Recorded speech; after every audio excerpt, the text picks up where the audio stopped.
एक किंवदंती आती है कि एक कन्या के हाथ में फोड़ा निकल गया था, फुंसी निकल गई थी और उसमें से कबीर पैदा हो गए, कर से कबीर पैदा हो गए। न जाने कबीरपंथी लोग भी कितने लटके भटके हुए लोग हैं।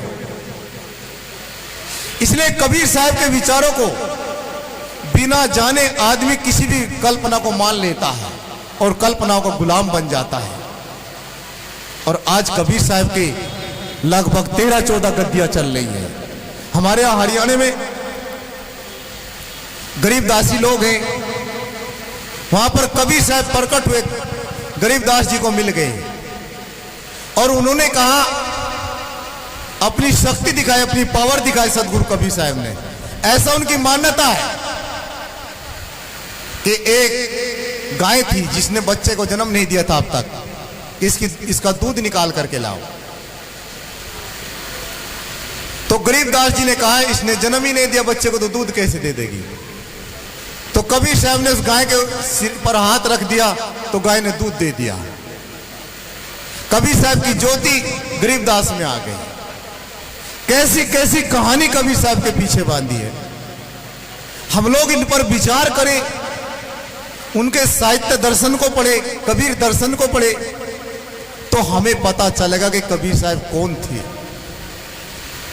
कबीर साहब तो वे थे जो मनुष्य को एक करना चाहते थे, जो जाति संप्रदाय का समाप्त करके एक सत्य सनातन जो चेतन आत्मा है उसका बोध देना चाहते थे। सदगुरु कबीर वे थे जो स्त्री पुरुष के भेद को समाप्त करना चाहते थे।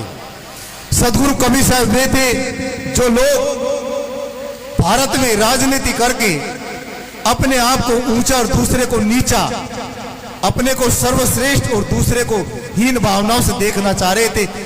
वे सोच समझ को समाप्त करके सबको समानता का पाठ पढ़ाना कबीर साहब चाहते थे। लेकिन आज दुर्भाग्य है कि हम सब लोग उनके विचारों को पढ़ते भी हैं, समझते भी हैं, लेकिन अपने जीवन में ढालना नहीं चाहते। मनुष्य की बड़ी बड़ी कमजोरी है, बहुत बड़ी कमजोरी है। क्यों? क्योंकि आदमी परंपराओं में इतना बंध जाता है, समाज से इतना बंध जाता है कि उस परंपराओं को छोड़ना नहीं चाहता, त्यागना नहीं चाहता, और त्यागे बिना उसको सुख नहीं मिल सकता। इसलिए आदमी को त्यागने का साहस होना चाहिए, त्यागने की हिम्मत होनी चाहिए। तभी हमारे जीवन में, बिना त्याग के जीवन में शांति प्राप्त नहीं हो सकती। सदगुरु कबीर साहब ने कहा था, जो मनुष्य जाहि में जानो ताहि में जानू, जो मेरे को जानता है, मेरे विचारों को जानता है, वह मेरे तक पहुंच सकता है। कबीर का मतलब यह नहीं कि कबीर कोई व्यक्ति है।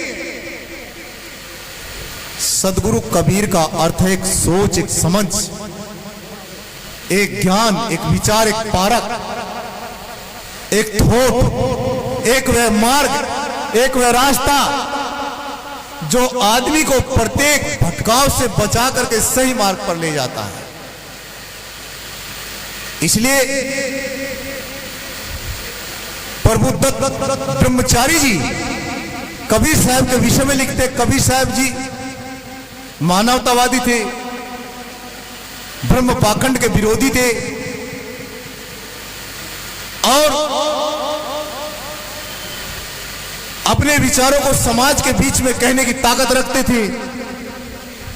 और दुनिया के जितने भी मत पंथ हैं, कबीर साहब एक ऐसे चौराहे पर बैठे हैं, एक ऐसे रास्ते में बैठे हैं, चाहे वो हिंदू हो, चाहे मुस्लिम हो, चाहे जैन, चाहे बौद्ध था, एक ऐसे चौराहे पर बैठे कि सबके मत पंथवादियों को रोकते हैं, टोकते हैं। ये मैं नहीं कहता हूं,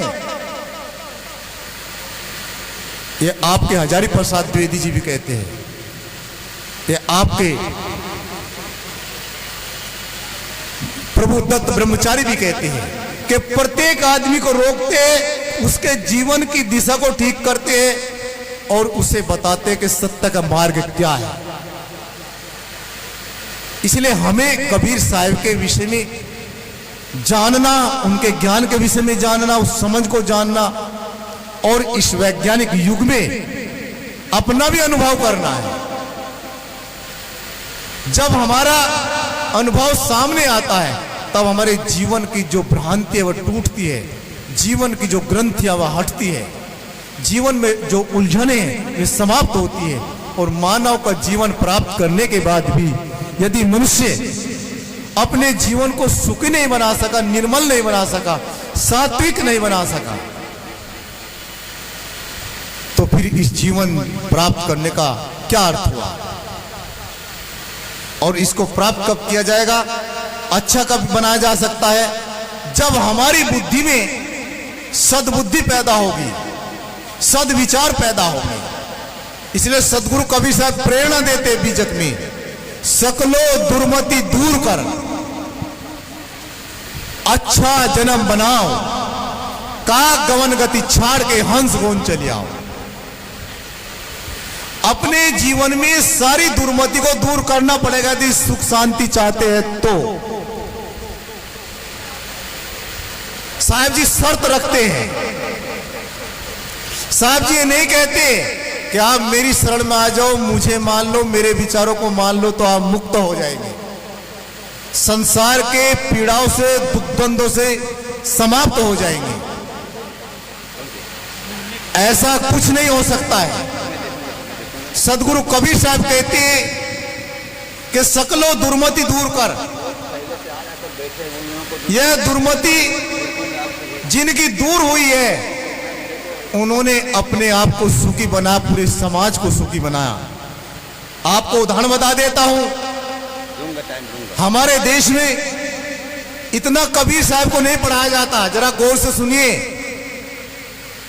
जितना यूरोप के लोगों में पढ़ाया जाता है। और यूरोपियन लोग जितने टेक्निकल लॉजी पैदा कर रहे हैं ना, वे कबीर की सोच से पैदा कर रहे हैं।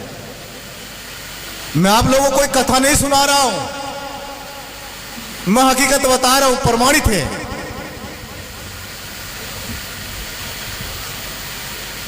इटली से आए हुए एक दार्शनिक थे, विचारक थे, जो भारत में आए थे और 1726 में भारत आए थे। बिहार के बेतिया जिला, पटना जिला में उनका जीवन बीता।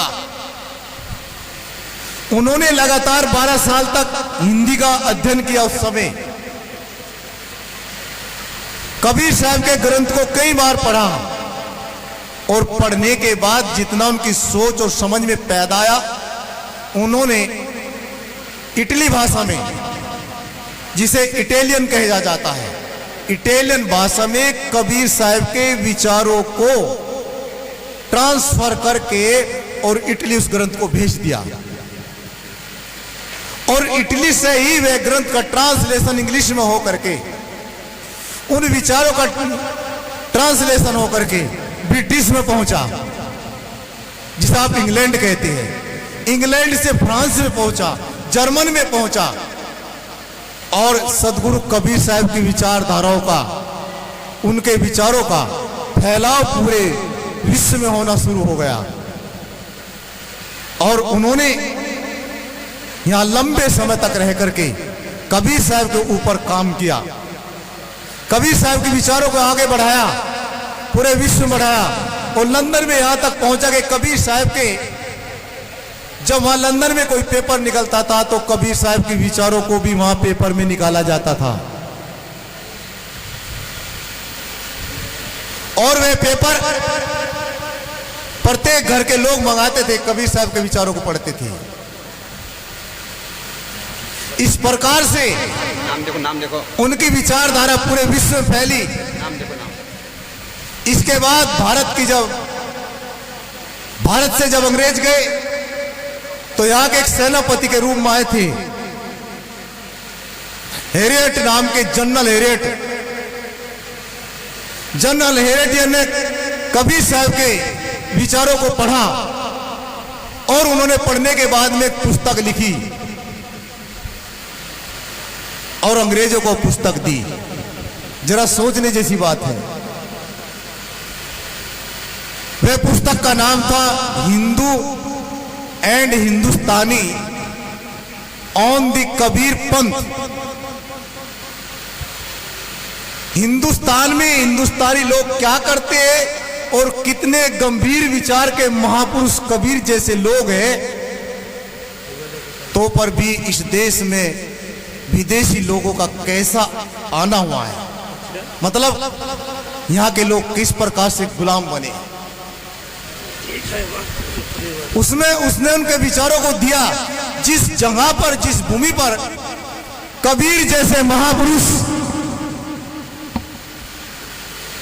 इतने बड़े विचारक लोग रहते हो और वहां के लोग दूसरे लोग की मान्यताओं को स्वीकार लेते हो, दूसरे लोग की गुलामगी को स्वीकार लेते हो, वे लोग कैसे हो गए, जरा विचार करना है। इसलिए कबीर साहब की आज जयंती है, भ्रम में पड़ना नहीं है। 625वीं जयंती मनाने जा रहे हैं हम लोग, तो इस जयंती को ठीक से समझिए। इस जयंती का अर्थ है कि कबीर के विचारों को समझे, जड़ चेतन को समझे, आत्मा अनात्मा को समझे और समाज में फैला पाखंड भ्रम को दूर करे, अपने विचारों को प्रशस्त करे, सत्य के मार्ग पर चले, कबीर साहब के बताए मार्ग पर चले। तभी साहब को श्रद्धा सुमन विचार की बार बार वंदना तभी हमारी हो सकती है। मैं सदगुरु कबीर साहब की जयंती पर साहब को बारंबार तिरबार बंदगी करता हूँ, उनके विचारों को नतमस्तक करता हूँ, उनको और इन संत गुरुजनों को जो इतना समय लंबा मुझे दे करके, परंतु मैं बाह्य विचारों को लेकर के उनके विषय पर चर्चा करता रहा। आप लोग होने के संत महापुरुष और कुछ भी बताएंगे। इन्हीं शब्दों के साथ मैं अपनी वाणी को विराम देता हूँ। बोलिए सदगुरु कबीर साहेब की, संत समाज की, भक्त समाज की।